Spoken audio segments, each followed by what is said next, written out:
دكتورة جوليا، شكرا لاستضافتنا في المتحف الإسلامي، وشكرا لإقامة هذا المعرض سوريا سلاما. أهلا وسهلا، ونرحب بكم في متحف الفن الإسلامي هون في الدوحة. دكتورة جوليا، يعني سوريا سلاما، ما هي مقتنيات هذا المعرض؟ ما الهدف من هذا المعرض إن سمحتي؟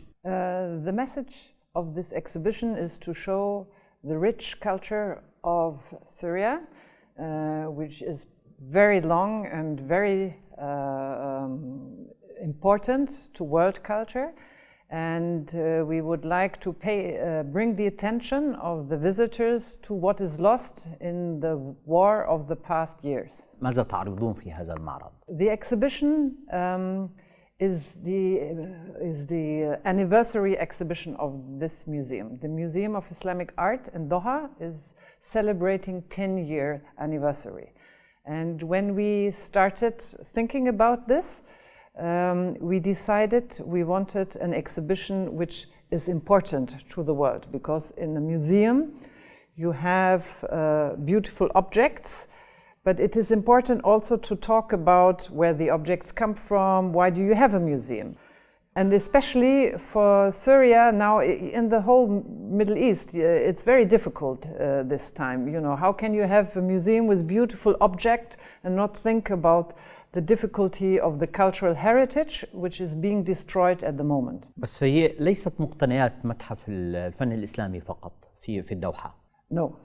When we started the exhibition, for us it was important not only to speak about the Islamic period, but also to speak about the pre-Islamic period. Especially for Syria, the pre-Islamic period, very important.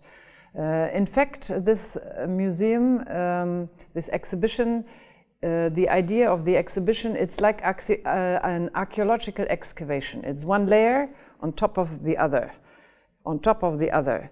Because as you know from Damascus, the Umayyad Mosque, the Jami al-Umawi, before it was a mosque, it was a church. Before it was a church, it was a temple. And before it was a temple, it was even an older temple. And when you enter the mosque, you see the old remains of the temple.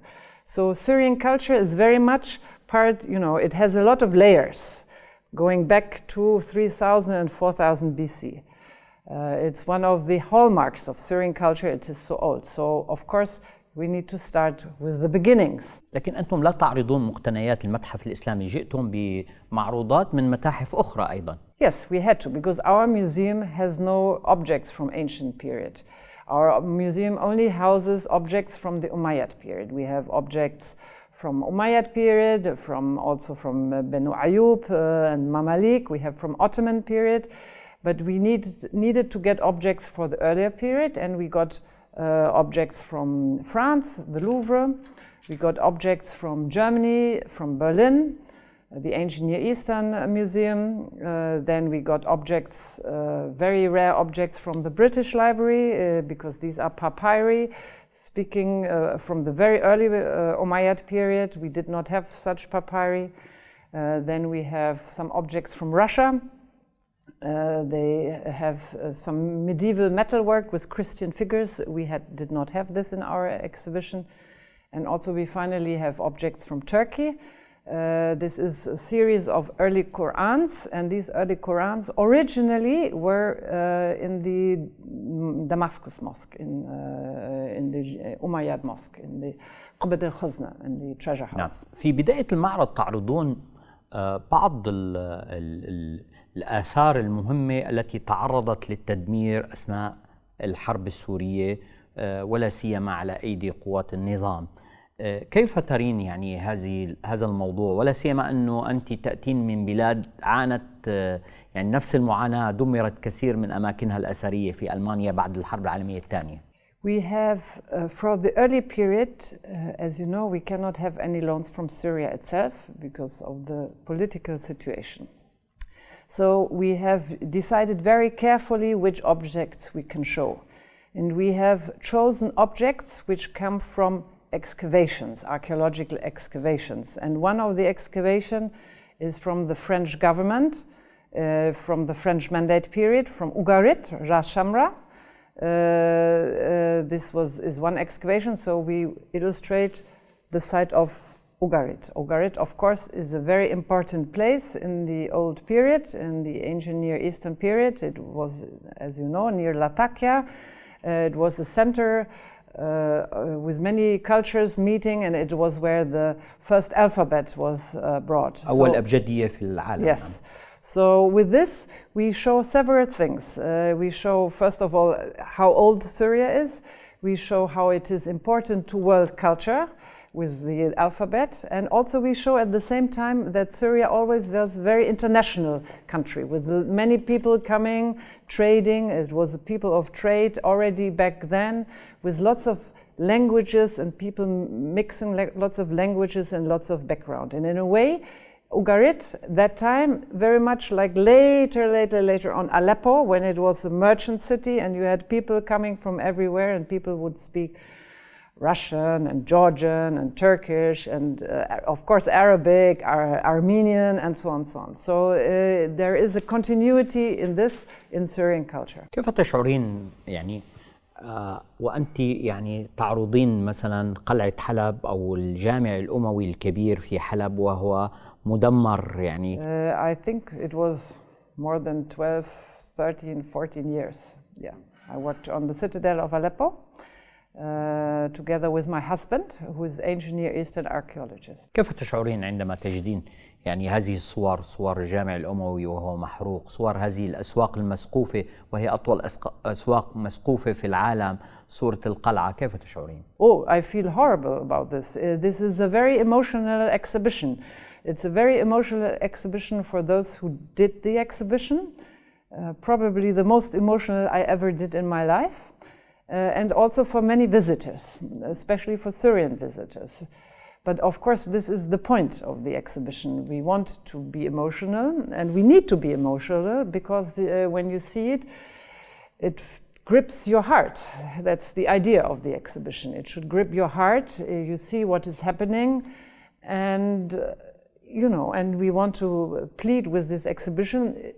It matters, no? It's important, and it's from here so close. هل باعتقادك إنه هذه الخسارة يمكن تعويضها أم أن الأمر نتيجة الظروف السياسية كمان ليس بقريب؟ We hope so. I think yes. And one of the reasons, we have also included objects from another Syrian site of the prehistory of Tel Halaf. Tel Halaf is a site in the north of Syria. وهنا اكتشف أوبنهايم التماثيل التي أخذها معه إلى ألمانيا. Yes. تسمحي لي أتوقف مع فاصل ثم أعود إلى هذه القصة.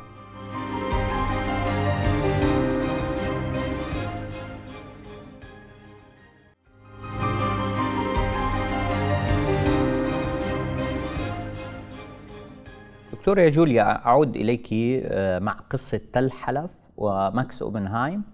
تفضلي. Yes. Max von Oppenheim, he was a German. He was coming from a banking family, and he worked for the German government in the Foreign Office. But he was a little bit like Lawrence of Arabia, also very interested in archaeology. And he excavated in the north of Syria, in Tel Halaf, a site called Tel Halaf, which is in the north of Syria, now near to the Turkish border. And he excavated there a temple complex, not a temple, afwan, a palace complex with these beautiful sculptures. You can see 3 of these in the exhibition. One is a big bird, which in Germany we always say it's an eagle. Here in Qatar we say it's a falcon. And there are also little reliefs which belonged to one palace. This palace is from Aramean period, and Aramean is very important for Syria history. Why? Because one thing is Arameans like predecessors of Arabs. So they also come from the Arab Peninsula. They are tribally organized like Arabs. So, they came all the way and they settled, and the palace was excavated, one of them. So that's one history. And of course, Aramean was a very important language and was spoken all over. And especially in Syria, you have the Aramean language even today in Malula, and also with the Christians in some of the liturgy in the church. And أيضا بعض المسلمين يتكلمون الآرامية في 3 قرى جنب معلولة. Okay. And also the Aramaic language, of course, is the basis for Arabic language and Hebrew, because they come from the same source. So Mr. Oppenheim was very interested in this. He excavated this, and at that time he was basically through negotiations with then French government was able to take objects to Berlin. Some of them in Aleppo Museum, very important ones also.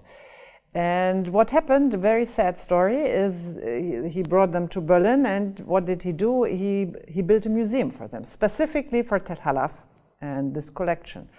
But there was a war, Second World War, and the whole museum was destroyed. So overnight even, all the archaeologists in Berlin that time, they came and they collected all the pieces. And they put them somewhere in a storage. And after the war, there was first you had West Germany, East Germany, and then after reunification, when everything came together again, there was a big project. It was the biggest conservation project in Germany, that all these pieces were put together in a big factory hall outside Berlin, actually very amazing, with the crane, and people worked 10 years for this and to put all these objects again. So if you look at the objects now, you see they are put back together again. So that's also one of the reasons why we also chose Tel Halaf, because not only for Aramean history, but also to show, war happens, is sad, but there is hope for the future. هل تشعرين أنه ماكس أوبنهايم كان محقاً بأخذ هذه الآثار إلى ألمانيا؟ Well, it's a long and very difficult question. From nowadays perspective, no. From then perspective, at that time, I don't know. It's very difficult for us, so many years later, to decide, really. Life changes. You can have the same question with the Qur'ans from the Damascus Mosque, which are now all in the Turkey Museum. I think it is very difficult to give one answer for this, because it really depends how the political situation is, and it changes and so on. But it is very difficult to give a judgment on this. That's my opinion. أيضاً يعني من الآثار التي عرضت من سوريا أو التي نقلت من سوريا إلى ألمانيا هو البيت الحلبي، الواجهة الخشبية، والتي كانت معروضة في المتحف الإسلامي في برلين، والتي كنت أمينة له.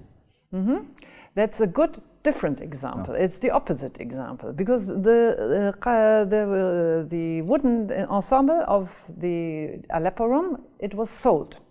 It was sold at that time to the then director of the museum. I think in this case it was a very good example. It was a good chance that it came to Germany because it survived very well, while many of the other pieces were actually destroyed. You have to think that at that time, why was it sold? It was sold because people in the old city did not want to stay in the old city anymore. They went to go to the new city, so they moved outside the old city. If they were staying in the old city, they wanted a new house. And if they were in the old house in Aleppo, they wanted new decoration also. They changed the decoration. Fashion changes is like when you have your house and now maybe you want to buy new carpet, or you want to buy, different paintings, or maybe even, you move into a house of your father and you don't like your father's generation because it's old-fashioned. So you see, again, it's very difficult to decide. Nowadays, I think many people in Aleppo would like to have it in Aleppo, but at that time it was sold very cheaply. So it's very difficult to say. ما هي أهم يعني القطع الأثرية التي يعني نقلت من سوريا إلى ألمانيا وبعض الدول الغربية يعني كفرنسا وبريطانيا؟ Well, I think many of the objects which moved were through the excavations, and I think there is a big. The main finds are in French, in the French museums, I think, because they had excavations, and at that time it was the law to divide it like this, and then they came to the French museums, to the Louvre mainly. I don't know. Then a lot of objects moved through illicit trade. I think illicit trade now is the biggest problem these days, no? Because especially the last 7 years, many people are included in illicit trade for all sorts of different reasons, and that is, I think, much more difficult problem, because people dug up, and outside we have, for example, shown a picture of Apamea, and you can see in Apamea before and after you see lots of holes, because robbers take objects out and then they sell them. أعود إلى حلب قبل يعني أن أنهي القسم الثاني من هذا اللقاء. ماذا اكتشفتم في قلعة حلب تحديداً؟ The excavations on the Citadel of Aleppo were mainly done through my husband, actually, Professor Kai Kohlmeier, and he worked together with the Syrian Antiquity Service, the DGIM in Syria. He was most of the time his co-director was Ustaz Wahid Khayata, who was the director of the Aleppo Museum. He was the director of Aleppo Museum. So the idea was to look for the beginnings of Aleppo, because we know Aleppo, like Damascus, we are the oldest inhabited cities in the world. And it is very difficult to do excavations in the city where you have everything is, you have the houses and the souk and so on. So one of the possibilities was the Aleppo Citadel. Also, there were many signs that the Citadel of Aleppo was an important cultic center in the ancient Near Eastern period. For example, there are some stones which are old. We know they came from the citadel. They were reused in the mosque, for example. And so they started together, DGM and my husband started the excavations on the citadel. آخر مرة زرتي حلب؟ In 2010. لم تزوريها بعد الحرب؟ No. وعشتي فترة من حياتك في باب الحديد، في منطقة باب الحديد. Yeah. كيف كانت الحياة؟ It was very nice. It was a very important part of my life, yeah. تعرفتي على زوجك في الرقة أول عملك في الآثار؟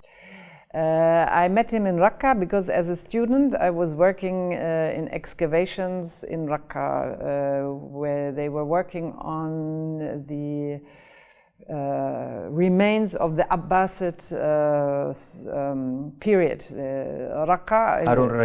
Harun al-Rashid, exactly. Because Raqqa was the capital of the Abbasid Empire for 12 years. So all the Abbasid caliphs, they moved from Baghdad to Raqqa. They stayed there for a while and then they went back to Baghdad again. كم الفترة التي عملتي فيها في الرقة؟ في رقة شي 5 years maybe. موضوع تدمر وأفاميا، كيف وجدتي مثلا التدمير الذي حصل على تدمر من قبل داعش؟ I think it's just, if you speak about destructions in Syria, it's a very sad chapter in Syria history.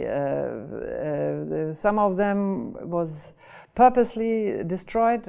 I think it's very sad to destroy the antiquities. Why? Because the antiquities very much that's what we want to show with the exhibition, it's part of the identity of the people. And if you destroy part of the identity, of course it's done with purpose, no? They do this with purpose. So I think it's a very sad chapter, but it's not the first time in the history of Syria nor in the world. No, it's what happens again and again. طيب إذا سمحتي لي، أيضا كتبتي كتاب باللغة الألمانية عن قلعة حلب، ليس كذلك؟ صادر عن الآغا خان، مؤسسة الآغا خان، التي هي أيضا يعني تعنى في الآثار وأيضا تعنى في القلاع تحديدا في سوريا. The Aga Khan Trust for Culture was working at the same time as we were doing excavations, and my specialty is Islamic art. So I worked not on the ancient part, I worked on the Citadel of Aleppo and the fortresses and the finds from Ayyubid Mamluk period, and so we had a close communication with Aga Khan Trust for Culture. And the idea was at that time, the Aga Khan Trust for Culture did a lot of things. In Aleppo, they did repairs on the Citadel of Aleppo, but as you probably remember, they also did a lot of work تحت القلعة, below the Qala. They changed the street into pedestrian area, so there was a lot of engagement from the Aga Khan. أوكي، فاصل ونعود إليكم.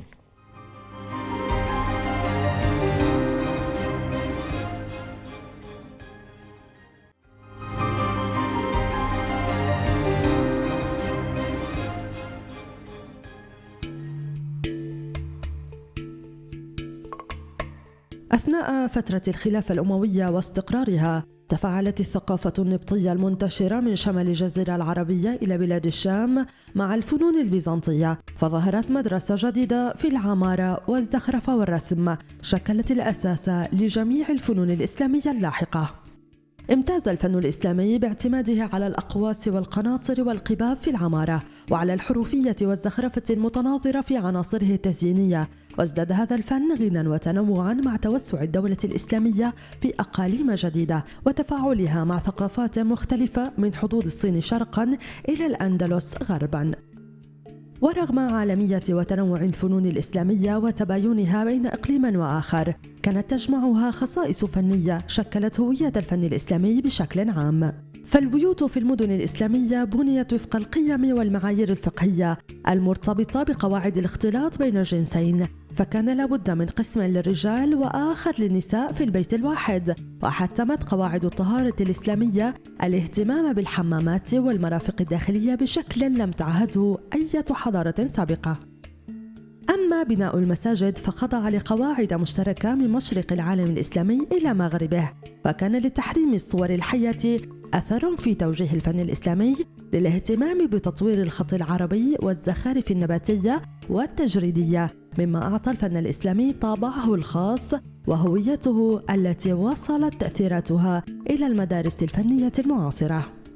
مع ظهور المتاحف في العالم في القرن التاسع عشر، خصصت كثير من متاحف الغرب أقساماً للفنون الإسلامية، خاصة المنمنمات والأواني الزجاجية والنحاسية والمشغولات الذهبية والفضية والأسلحة والدروع التي كانت تضفي على تلك المتاحف تنوعاً جميلاً. أبدى الغرب اهتماماً كبيراً بمقتنيات تلك المتاحف، وسبب الهوس بالقطع الفنية الإسلامية ظهور تجار محترفين في مطلع القرن العشرين اشتروا آلاف القطع وعارضوها في المزادات العالمية الكبرى التي ما تزال تعرضها حتى اليوم. وقد تنبهت الحكومات العربية والإسلامية لهذا الأمر، فأصدرت القوانين الوطنية التي تقيد بيع وتهريب القطع الفنية، وتفرض عقوبات على المهربين والمتاجرين بهدف الحفاظ على آثارها، وهذا ساهم في الحد من ظاهرة التهريب، وأدى لاحقاً إلى تأسيس أقسام للفن الإسلامي في المتاحف الوطنية في غالبية الدول المذكورة، أو متاحف متخصصة بالفن الإسلامي تذكرنا بهذه التحف، أحدثها متحف الفن الإسلامي في الدوحة.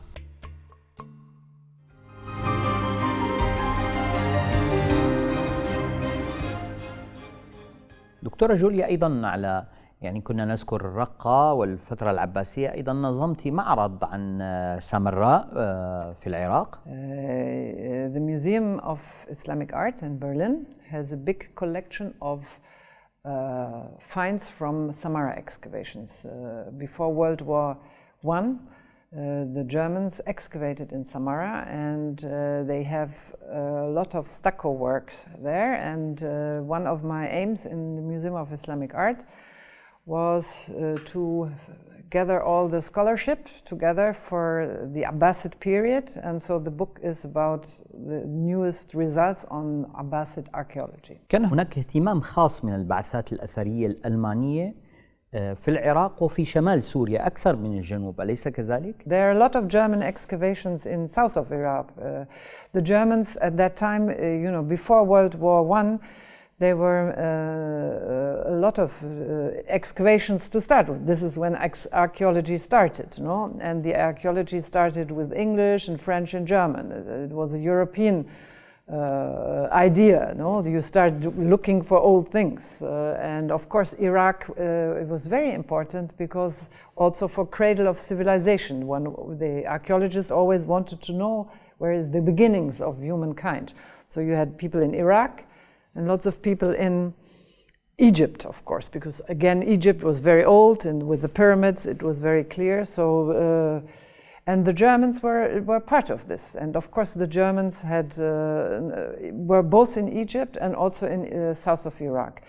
Samarra, for Germany or for the history of Islamic archaeology, was important because it was the first time people would look for Islamic site. أنا سألت هذا السؤال لأنه أحيانا كثير ما يفكر يعني المهتمين العرب المثقفين العرب بأن فكرة البعثات الأثرية والتنقيب الأثري والاهتمام الأثري من أوروبا في منطقة الشرق الأوسط، المنطقة العربية، هي جاءت على خلفية يعني دراسات تمهد للاستعمار. هل توافقين؟ I think yes. It's a connection. Well, the Germans, they worked very closely. Well, the Germans did not conquer, of course. As you know, it was Ottoman period. So the French periods, they were interested. It's difficult to say also because some of this, maybe the countries who the politicians thought there was a relationship, I think maybe the archaeologists themselves not so much because they were scholars. If you're an archaeologist, you are interested in scholarship. But there is a relationship, of course. You can read this in all the books, of course. That's very well known. Yes, maybe. طيب، نتحدث الآن عن المتحف الإسلامي في الدوحة. كيف تنظرين إلى رسالة هذا المتحف؟ يعني ما الذي تريدين أن تفعليه في هذا المتحف؟ I think the Museum of Islamic Art in Doha is the first museum which is completely devoted to Islamic art in the Middle East. You have museums in Damascus, of course, which is more Syrian history, or in Egypt, it's more Egyptian history, but this is the one who was first covering the entire Middle East, from Al-Andalus to Delhi and beyond. So it covers the entire region.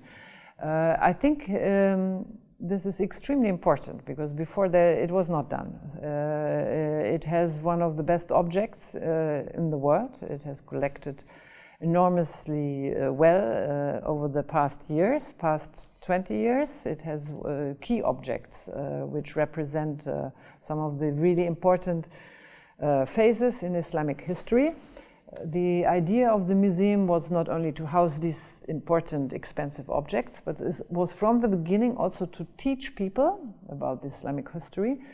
And for me, this is extremely important, that, museum not only to look at objects which are beautiful, but actually that are giving you an idea about where they come from, about the big things which happened in the civilization of Islam. And I think that's a very important mission. I think the Museum of Islamic Art, as I said in the beginning, is now celebrating its 10th year, and it's growing in importance by every year. Last year we had 500,000 visitors over the year. This is 20% more than the year before, so it's a great success. It is more visitors than most Berlin museums, except for the Pergamon Museum. So it is a very popular museum, and it has a lot of visitors. And what is nice about this is you have a very mixed people here. We have people from Qatar, but you have people living in Qatar from the Arab world, but also from South Asia, from the Philippines. And of course, then you also have the tourists. So it's something where people can meet, can share, and they can exchange. I think it's very important. That's a good thing about museums. I think museums are a place of meeting. بالتوفيق. Thank you.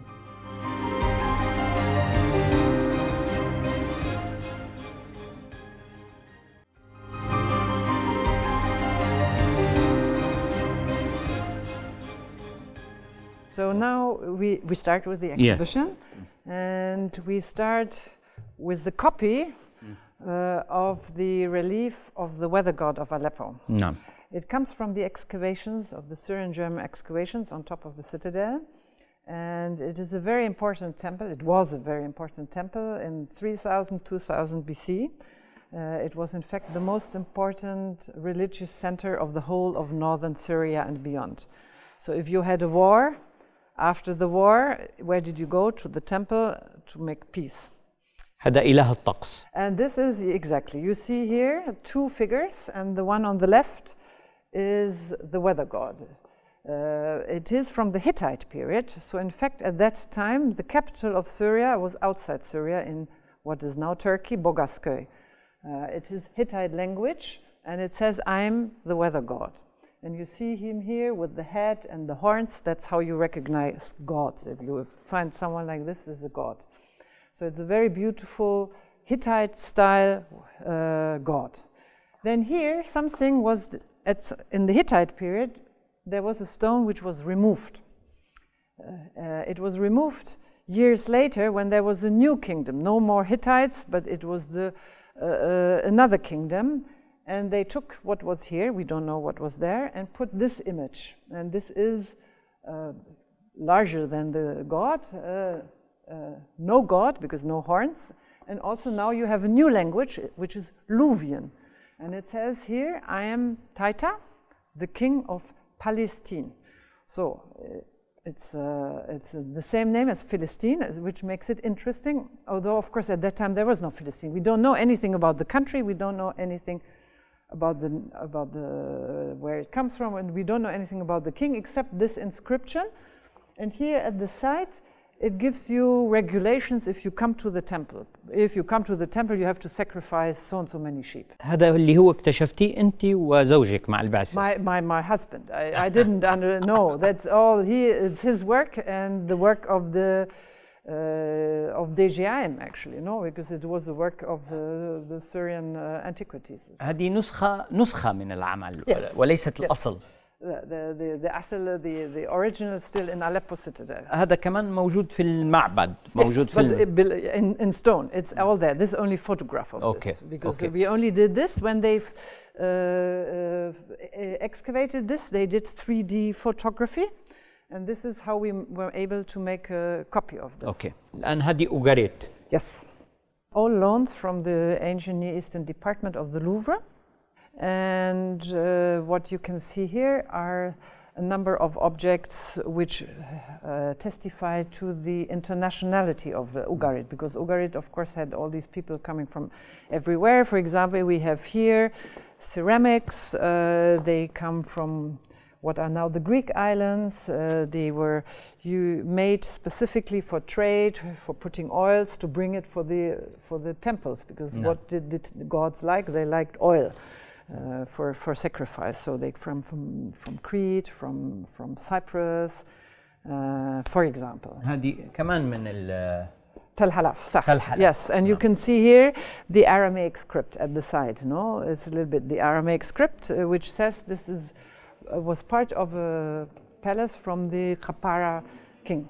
هون دخلنا على اليونانيين في سوريا. Yes, this is already. We are still with the ancient Near East. You see, the exhibition is divided in 5 parts. نعم. One is the ancient Near East, cradle of civilization. Then we have Tatmor, and then we have Umayyad, Banu Umayyad. Then we have Banu Ayyub, and the Ottoman period. So we chose topics of the Syrian history which we think are sensible for this part of the world. If I did a similar exhibition in Germany, I would have different parts. الآن هذه صور تدمر صورت من قبل رسامين مستشرقين زاروا المنطقة. Yes, exactly. Because Palmyra was, when the Romans left, again, then the archaeologists came and they rediscovered. Of course, it was not forgotten, but it was pretty much empty. So, especially the English, they were very interested in ancient in ancient cities. So when they went and left England, first of all, they went to Germany, by the way. And if they were more adventurous, they went to Rome. And if they were even more adventurous, they went to Palmyra. And then what did they do? They went there and they did drawings, and we have a lot of books of them, and did recording, and these produced these beautiful paintings, which today is extremely important as documentation. Of course, that time it was not meant as documentation. الآن هدول بأي متحف؟ They are in the Qatar Museum collection. Qatar The Qatar Museum has a very strong collection of Orientalist paintings. And you see here, of course, the towers of Tadmor, and the figures from there, they all, you see, these were tomb towers, and people, you had each, they were family tomb towers. So if you have Beit Quwari, Beit, you know, they had one family, one tower, and so they were all like. لكن هذه تعرضت للأسف للكثير من الأضرار أثناء دخول داعش إلى تدمر. They were pretty much destroyed. I think there's hardly anything left of them. Yeah.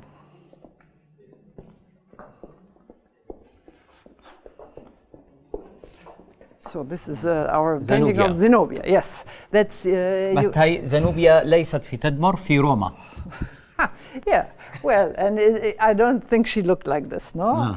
But Zenobia, our favorite painting, well, two favorite painting, one later on, but this is one of our favorite late. And of course, the history of Zenobia, everyone in Syria knows Zenobia. She was the queen who became a queen after her husband died, and she followed up to fight the Romans and to expand her empire. So she went to Egypt, she went to, in the north, to Anatolia, and then the Romans got worried. So they came with their horses and army, and they caught her and put her into chains, and you see the golden chains. And then they, apparently, that's the history says, brought her to Rome. It is very interesting because it became very important for Arabs, Syrians in the 19th century in the Nahda movement. So you have lots of Syrian poems about her, theater plays. It's very important figure, but also very important for female history. Lots of feminist ladies were especially going to Palmyra, also from Europe, because they wanted to see where Zenobia comes from. And even I have a friend, close friend, she wanted to name her daughter Zenobia, and then her husband said, no, that's too much. Yeah. Now we come to the third section, the Umayyad section, which of course is important, especially to the Middle East in particularly, because it's the beginning of Islam as a state religion, and Damascus was the first official capital, after the prophets. What is important in this period for the world history is, you come as a new empire, again you start new coinage, you have new language, they introduce yet another language, and around the corner we have these papyri with still written in Greek, because at that time Syria again was the capital outside. It was in Constantinople, the capital, so they were writing in Greek and with a little bit of Arabic writing, because it was a period of transition. And you can see very well with the objects also. They are still very much like before in the antique fashion. And of course, the mosque itself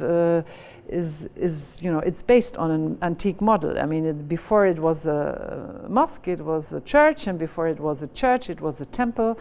And the decoration, now you can't see this here, but with some of the mosaics, of course, very closely resembles the decoration which has been carried out in Constantinople with the churches. So now we are in the fourth section of the exhibition. This is the Ayyubid and the Mamluk period. And we start this section with the scholarship, because at that time, specifically Damascus was a center of scholarship. In the 13th, 14th, and 15th century. So it's closely connected to the Crusades, actually. Because what happened in the Crusades, when the Crusaders came, it was anyway an important place. With the big Damascus mosque, it was very famous. If you had a scholar coming, he would stay there, and pupils would come and attend his lectures. When the Crusaders conquered Jerusalem, many of the Jerusalem scholars actually left, and they went to Damascus. And they were very famous, particularly for law and for theology, for fiqh and deen and hadith and these kind of things. So there is a whole quarter in Damascus, Salihiyya, on the mountain, which goes back to this period, with lots of mosques and madrasas, because that was the period. So what we show here is a number of important sciences which were important in this era. One of them is, for example, pharmacology. Saydaliya. Ibn al-Nafis. Ibn Nafis, exactly. Many people even today know the names. And it belongs to Bimaristan Nuruddin. Yeah, for example, this mosque, we think, this vase, we think comes from Bimaristan Nuruddin. This is where you had your medicine in there, and you kept it. And this is a kind of a vase that we call it albarello. This is how you transported this, and it actually came to Europe. And in pharmacies in Europe, you exactly had this shape of vase. So this is one. Then also you have astronomy, you have the religious one, and then here we really like this very much is Ibn Ghazali. And Abu Hamid al-Ghazali. Yeah, exactly. Ihya Ulum al-Din. Exactly, yeah. So it also was at that time not only the normal law and theology, but also the mystical side was extremely important part. So now here in this part we talk about war and peace. We try to avoid the war, very small. And talk more about the peace. It's the period of the Crusaders, and in this period, of course, you experience a lot of fortification. The Citadel of Aleppo is one such case, because it was carried out through the son of Salah ad-Din, al-Malik Zahir Razi. Of course, Salah ad-Din had all his family, each town had one family member, and they made very big citadels in order to ward off the Crusaders. Mind you, the Crusaders never managed, they never even come to Aleppo, but then later on the Mongols came, and within 3 days they destroyed the Citadel of Aleppo. So, but it also was like today, you build big machinery to have your enemy being afraid of you. No? So, and of course the Crusaders also had big castles, like the Crac de Chevalier, the Khalat Hosn, which is huge, huge citadel fortress. So of course we don't want to show the Crusader fortress, we want to show the Khalat Salah ad-Din. In fact, it is a Crusader fortress in origin, but it was conquered by Salah ad-Din in very few days, and it's one of the most beautiful citadels in the mountains north of Lebanon, on the way to Latakia. Even here, I can smell it when I look at this. So now we are in the last part, the Ottoman part. The Ottoman part, of course, is important because most of the urban fabric in Syria from the Ottoman period, the souk, the living houses, the caravanserais in Aleppo, but Damascus also. It's very much, when you grow up, Bab al-Ahmar, all the area, is Ottoman period. And we have Armenian section here, and I would like to point this out. Because of course the Armenian very instrumental in trade. The Armenian, they are everywhere in the world actually, because they never had homeland, or for a long time they did not have a homeland. So you have Armenian community in Krakow, you have Armenian community in Amsterdam, in Istanbul, in Aleppo, very important Armenian community, but also in Iran, it's very nice because if you look at the tiles, and you can see the tiles, you can see St. George. Yes. عمل موسى حلب 1400 نعم. قبل يعني تهجيرهم كان هناك وجود أرمني في حلب. Yeah, exactly. Yeah, and this is a painting of English merchant trading in Aleppo. You see the تاجر حلب. Yeah, so that's very nice, and also this is very nice because this is Damascus. You see, and Damascus, you see the city, you see the Barada still alive, probably not dirty, and you see the Ruta as it was oasis, no? And here, this is caravan of pilgrims going to Damascus. So it's very nice. So of course at that time the Ottoman, again the capital was outside Syria, it was in Istanbul. It was of course this, what is the Bilad al-Sham, much bigger than later, places like Hebron belonged to Damascus, Aleppo was very large, so of course the history changed. I think we should, yes, no? But my heart. I know. You have to go through this. That's part of the exhibition. Yeah? Okay, tamam? Tamam. So we end this exhibition with a question for visitors. And we show two pictures of what is Aleppo look now. And you can see here the Citadel of Aleppo from the air, and you see all the destructions. Down here you see all of this here, and when you come from Aleppo you know exactly the places. You know there is the souk also, and there is the Jami al-Umawi with the minaret which has been destroyed. And on the other side you see what, if you had been on the citadel, you look down and you see the cafeterias, of course, for the men in origin, for the shisha and the coffee. Then you had the ladies come for breakfast, then you had the tourists. And you see the Jami al-Khosrawi, and of course this is all gone. So it's a sad ending, but I think it's an important ending, because we asked visitors, now that you have seen all the important cultural heritage, what does it matter really?